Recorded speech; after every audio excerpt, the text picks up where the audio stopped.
Hey everybody, Misty Williams here, founder of Healing Rosie with my friend Lori Otto. Hello. Yes, I'm super excited because Lori is doing a project that I've been really excited about ever since I heard about it from her hubs, Jonathan, called Health Secrets. And you guys probably know or Women's Health Secrets. Jonathan does lots of different docuseries around all sorts of issues that are important to women's health, like autoimmunity. And when I found out about their project, I was just thrilled. So welcome, Lori. I'm glad you're Thank here. you. Thank you for having me.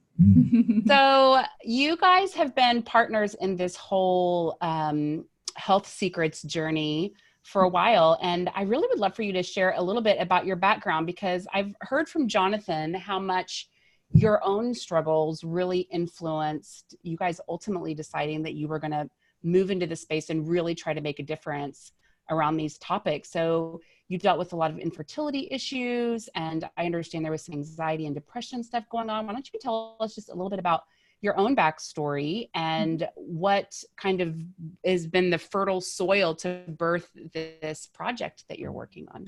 Yeah, definitely. So, basically, Jonathan was working on, editing films in the health space, and I was actually very, very pessimistic, you could say, to the natural holistic health space. I was more the standard girl kind of thing, and I trusted in that. And it turns out that I realized that throughout all of this, I actually had a trauma and fear of cancer. One of my first memories, that after looking at all of this, one of my first memories ever in my life was when my grandma passed away from breast cancer. And so it turns out all of this, the root cause of all of that was just having a fear over one day I may get cancer. A lot of my dad's family members have passed away. I mean, he's one of the few that is left over. And so I didn't realize how much of a fear it was until Jonathan had to go into a conference with the topic of cancer, and I couldn't even walk in the building. I said, I'm staying out here. I don't want to have anything to do with that. And I couldn't even say that word. I'd say the C word, or I wouldn't even want to say it. I just had such fear with it. So that was like the first memories of it. And at the same time, I was going through a lot of health issues that, I would say, long story short, stemmed from age 13. When I look back now, I had low blood sugar. That was like my first time with health issues, you could say. But I also felt a bit late. I was always struggling to do my chores or do, and you think it was like a typical child thing, but I always beat myself up because, people are like, oh, you're so lazy and everything. But I just really felt like my body just literally felt heavy. And I would always just wonder, why am I not diligent enough? Why am I not this and stuff?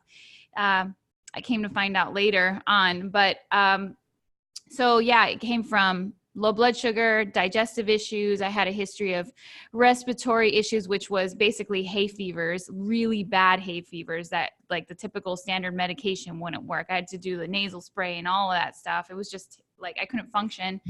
Adrenal fatigue. I had skin allergies. I would get hives. I was very sensitive to certain chemical products. And eventually became, allergic from, it would come from stress. It would come from all sorts, or just randomness, so I had all of that going on. And throughout our marriage, I ended up on antidepressants and anti-anxiety meds. We had struggles, you could say, when we got married, found out I had a sort of trauma with intimacy, and that started me on the road. But that connection with working on intimacy, turned out there was a carryover my whole life. On every aspect of my life, I was dealing with depression and anxiety. So I was on those.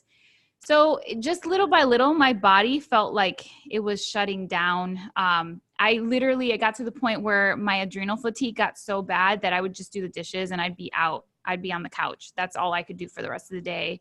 And so as a wife, as just a person that wanted to impact the world, I couldn't function. I felt like I was just surviving, and I just felt like I was getting worse, even though I was taking measures to try to solve these things. I'd go from doctor to doctor. I'd pay all this money, try this and that, not to mention, you know, I wanted to be physically fit. I just felt I was going on a roller coaster. I'd get constantly injured from my muscles, which that was another thing. I felt I had a lot of I was said to have hypermobile instability, which is flexible kind of joints and stuff. And they said, there's nothing you can do to fix that. Not true. A lot of these things I found out were not true. So little by little, I was breaking down, and I was getting worse, and I felt like there was no light at the end of the tunnel. However, around the time where we went out with our ups and downs, I would say the fertility issue was there was a silent fear towards the fact that I couldn't fall pregnant. We talked about that afterwards, but we never really fully determined that until after the fact. And on top of that, our relationship was really struggling. I was struggling as a person, and we knew that my health issues, there was no way I would be prepared to have a child. And as these things we were married for longer and longer, we were just like, are we ever going to be able to have children? Which was probably the most heartbreaking thing you can think of within those years. And are we even going to stay together? That was straight up the situation we were in. Meanwhile, we're impacting all these people. And I guess I could tell you the conversion experience over time, what happens when you live with a person who edits films and you hear the same things over and over and over again. I couldn't deny he was interviewing experts from all over and testimonials, success stories over and over and over again. I mean, we've been doing this for close to 6 years now. And over time, you can't deny the truth. You can't deny the facts. And so little by little, I was just, I really hold true to, by beholding, you become changed by what you're exposed to. It naturally transforms you. And I was naturally transformed. I saw that. I saw both sides, and I saw how much more the holistic, looking at the whole person and nutrition, how much more of an impact that has. And in the midst of that, my health was struggling, and I believed in the power of, you know, herbs and nutrition and all these things. However, it wasn't working for me for some reason. The things that I would try, I would get sick from, like probiotics or healthy foods like cauliflower, broccoli, you know, like all these things, I would get sick. I'd have stomach problems. The digestive issues were horribly bad. I would get scared to eat, and I was constantly bloated, and I felt disgusting. Like I would actually get used to wearing big shirts just to hide my bloat. And that was going on for years, since I was about 16 and on. So so it was pretty bad. I knew that it could work, but why wasn't it working for me? We were trying all different things. Nothing was working until around the time we decided, okay, I think we're good, because I was going to counselors. I was doing everything that you can think of. And so the personal development side was at least building up to the point where we were doing okay. And we felt, okay, we should try and get pregnant. Let's go to some friends. So we went to our very good friend, Dr. Jay Davidson. We went to ask him and his wife, what could we do? What would be your advice for us to be able to have a child? And around that time, I'd taken a lot of blood tests. I was at a functional medicine doctor, and I had, because of the rib, I had really bad rib pain, horrible headaches from the top of my head all the way down to the joints to my feet. I'd wake up like if I got hit by a truck. I couldn't even sleep. I'd be crying, and it was getting worse and worse. My husband was just like, we didn't know what to do. So we took those tests. All they could tell me was I was definitely anemic. I was definitely hypoglycemic. I had chronic migraines that were only getting worse. So they said, okay, let's try to get you treated for that. That's all they could give me. And I was like, okay, well, this is going to be a long journey, but I knew that I'm willing to do whatever it takes. So I took these results. I took them to Dr. J. He looked at them, and the first thing he said, he's like, those are definitely red flags for parasites. And I was offended. I was like, excuse me? What do you mean I have parasites? That's gross. Yeah, and I was like, I don't totally. even want to deal with this issue, but I was at a pain point where I was willing to do anything. My life was just falling apart right around me. And I had so many goals and dreams and wanting to impact the world. I knew that this worked. I knew deep inside, I'd seen the results. I've heard the stories. I knew that it was, so I had no idea that at that point in time, hope was going to come out of that meeting. So he finally convinced me to do a anti-parasitic, detox, you could say. And I was dreading the day that those supplemental pills came to I was just shaking. I was like, I cannot believe I'm going to be doing this.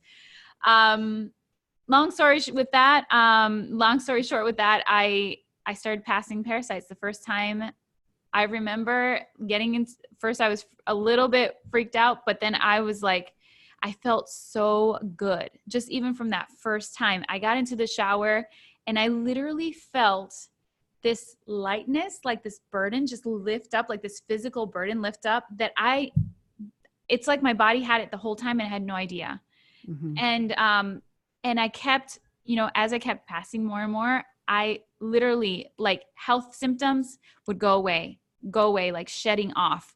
Within days, within weeks, I could start eating things that I never could eat before, that I would get sick from. Just everything went away. No migraines, no anemia symptoms, no hypoglycemic symptoms, no chronic migraines. My rib pain went away immediately. Skin issues, gut issues, everything went away in 3 months. And I still kept passing 3 months after, so 6 months altogether. And before I even finished the detox, I fell pregnant with my son, Asher. And so I guess you could say that is our story. It was so incredible after so many years of striving, and everything fell into place emotionally, spiritually, mentally, physically. I felt like at nighttime, I'd be like, wow, I'm still going. Like, I'm still going. I felt better than what I did when I was 13 years old. And so we had to tell people about this. We're like, This is a miracle. I mean, and it's just right there in front of us. This natural stuff, that God-given natural stuff that is right in front of us. And it can heal so much. And I wasn't just the only person. We started hearing story after story after story of people getting resolved from things that neurological issues, eyesight, things that you would never have heard of. We had to tell the world. So that's our story. Yeah. I think a lot of women can relate to that feeling of shame that often accompanies when we just don't feel like doing the thing that we know we should do. Yep. We have a belief that we need to be the one cleaning the house, not our husbands or our partners. We need to be the one doing certain things for the family, providing in a certain way, taking on certain responsibilities. Like, our identity as women often is in what we give and how much we give and how well we give, right?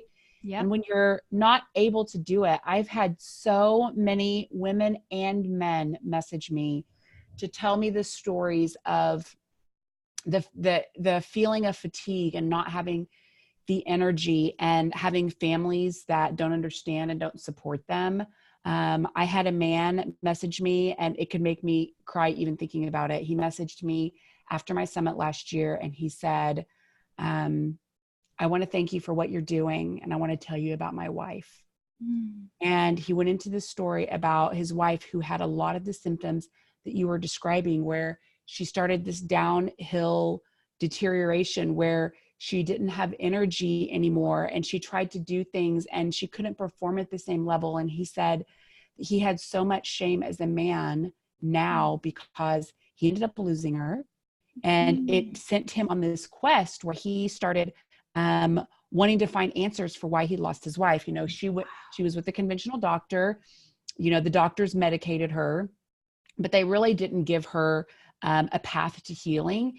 And a lot of the symptoms that she was experiencing that she talked to her doctor about, it was kind of written off as, maybe we just need to give you an antidepressant, or maybe there's something wrong with you mentally. Maybe this is psychosomatic. Maybe this isn't really real, And she basically just deteriorated over time. I think it was about a 5-year decline, and then she died. And he started researching and studying for himself and came across all these answers. He came across my summit. He told me about very long letters he sent me. We went back and forth several times about going to support groups afterwards and talking to other men who were in the same situation as he was in, where their wife was sick and they didn't support her and they lost her. And he was like, the grief that's left behind and the guilt that I feel. And there's something systemic really wrong in our society where we don't want to acknowledge when women are feeling a lot of these symptoms. We don't want to acknowledge them as legitimate. Yeah. We don't want to be proactive about helping women figure out why they have these problems. Mm-hmm. There's part of me at times that wonders if it's sexist, but it's not really that much better for men, No. But certainly women are affected far more than men because we have biologies that are much more sensitive to our environments because we're the perpetuators of the species. Yeah. So there's a lot of women who, share your story, and the work that you're doing with Women's Health Secrets is so important, because the first thing I think we need is, like, woman to woman, we need a normalization of this experience. Yeah. We need to know that our sisters are experiencing the same thing. Mm-hmm. We need to know that there's others in respected places in our community. Even in the health space, there are people that are having a similar struggle to what you described, and what we need to do is come together and have really candid conversations. So I'm super excited about what you're doing with this docuseries. I'm so excited that we're going to be able to help you promote it, get lots of people from our community. So why don't you just talk to me a little bit about this energy conversation? Because it's the number one concern that women have in the Healing Rosie community. Yeah. Even more than weight issues, energy. Mm-hmm. A lot of women are dealing with either not waking up with energy, or they wake up fine, but they have the energy crashes in the afternoon, or they just generally have fatigue and malaise all day long. Of course, this bleeds over into nighttime, into sleep. I'm actually going to do a sleep summit next year about this because it's such a big deal. Why are so many women dealing with energy issues?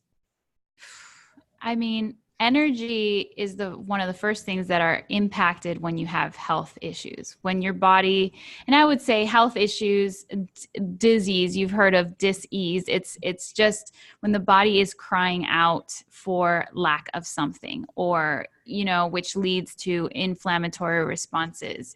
And right away, the first thing is it wants to rest, or it doesn't have enough energy because it's working so hard to resolve the problem. Our body is it's just an amazing structure and how it works. And it's trying so hard to battle what is going on in the body. So it could be many, many things that can affect the energy aspect. So you have to go down to the root of what could be going on with you. So, yeah. Let's just talk a little bit about some of the upstream stressors that really affect our energy. Now, in your situation, obviously, there was parasites. You had parasites in your system. I'm sure it wasn't just parasites, but there's some other things if we were really to dig in there, because all these things are kind of linked together. But what are some other things in your experience as you've really dove into this, doing the research, that are creating energy issues for women? For sure. I mean, I would go back to, from the research that we've been learning, I would go back to the parasite issue as one of the most upstream foundational things to look at. If you haven't looked at parasites and you haven't gotten a detox, I would encourage anyone. This is something that anyone and everyone can do, because of the fact that parasites bind to toxins and chemicals, which is that's one of the main reasons why our bodies get sick. It's an overload of toxic exposures, whether it's mold, whether it's heavy metals, whether it's chemicals in our daily environment, whether it's in the air and the water, all sorts of different things. And then the second aspect would be an overload of that. And then the second aspect would be a struggle to replenish our body with the adequate nutrients that our body needs. So whatever we're lacking in, that is also, but then you have the absorption issue. So parasites, they bind to all of these toxins, and you could be doing let's say heavy metal detox, or you could be doing mold detox, or you could be doing any other kind, and you're trying to purge these things out of the body. However, if you have parasites, which the majority of people do, we all deal with it. If you have those and they're still alive, you're going to feel better. You might feel better for a little bit, but you're going to start feeling a little bit more sick. Or those detoxes can cause side effects, which they're good and they're fine, but you're going to feel sicker. You know, that saying of you feel sicker before you get better. Mm-hmm. That's not necessarily the case in majority. You can do it with less symptoms than you thought possible. And the secret is, if you have those parasites, they bind to all those things. You have to kill the root to get it out. And then those toxic exposures will go out, provided that you have certain aspects in place, like the drainage pathways are all cleared out. Your drainage pathways are kidney, liver, pancreas, your colon is a big one, even your skin. You got to make sure that those things are not clogged up. So when those parasites, or you're doing the right protocols to kill them, they go out, as well as the toxic exposures. So I would say that would be the highest upstream, one of the higher upstream things that you could do. Just do it. Sometimes you take tests and they don't even show up. So I would just, it doesn't hurt. It's better out than in. And I'm just a big promoter of that. And just to say, it used to be done twice a year. It actually was considered what is that called? It was considered hygienic. My vacuum just turned on. So sorry. It's fine.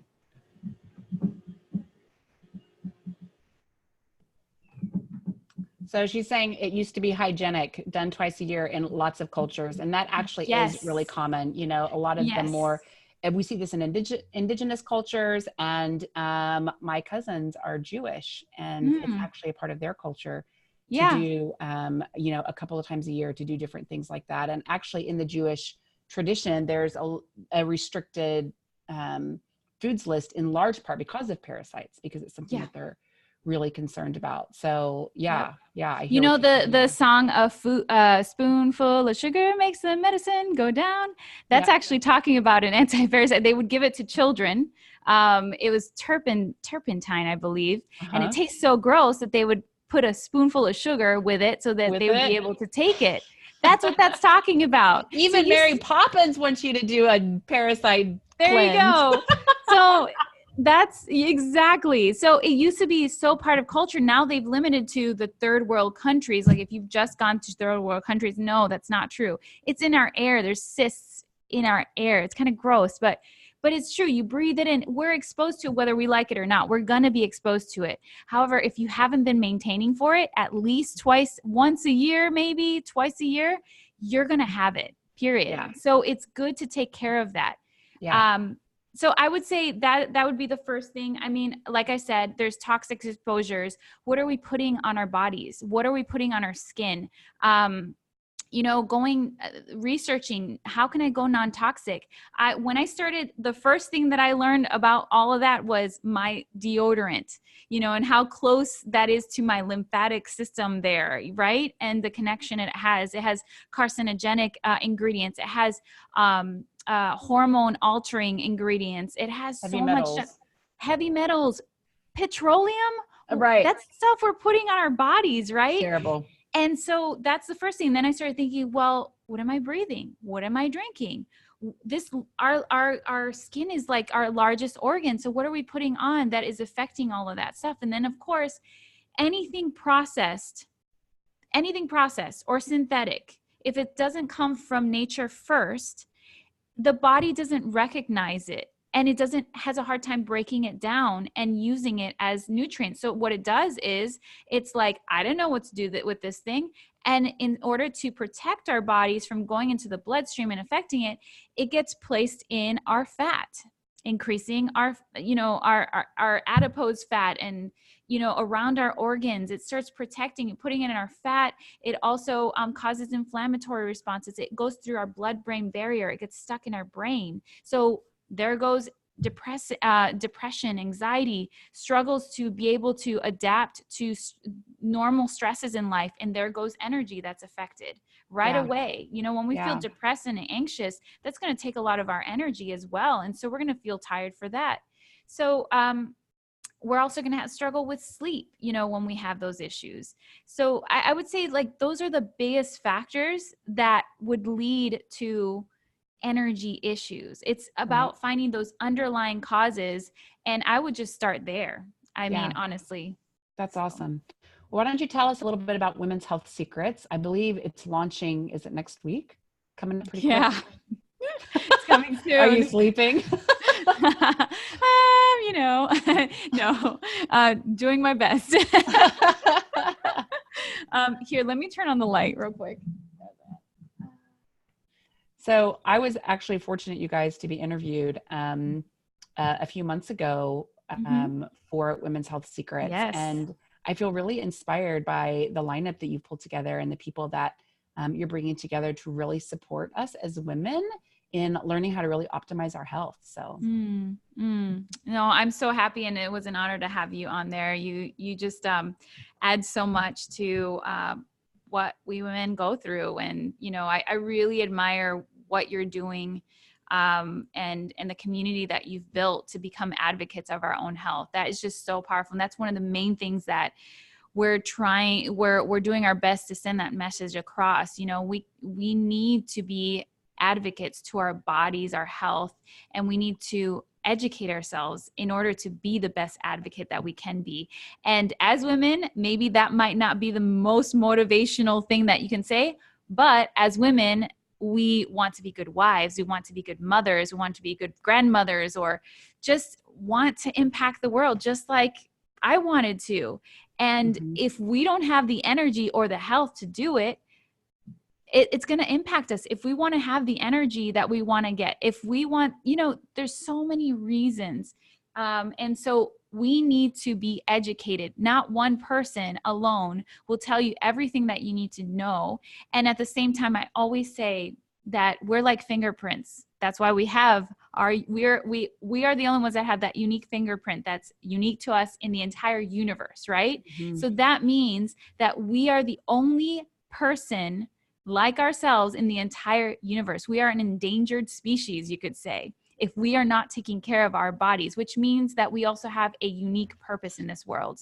And so, I mean, I'm hoping that might motivate people to be our own advocates. And that's one of the biggest messages that we're trying to share. I mean, education, I know that sounds kind of boring, but it's actually pretty exciting once you figure out answers. And to me, that meant hope, learning how our body works, listening to all of these different experts and just putting it all together. I mean, that's been my life doing this job for the years that we've been doing it. And so, yeah, I mean, ask me what you want to know more about Women's Health Secrets. Well, Health Secrets, you guys can sign up if you're watching on Facebook. I've got a link for you to go sign up for Health Secrets.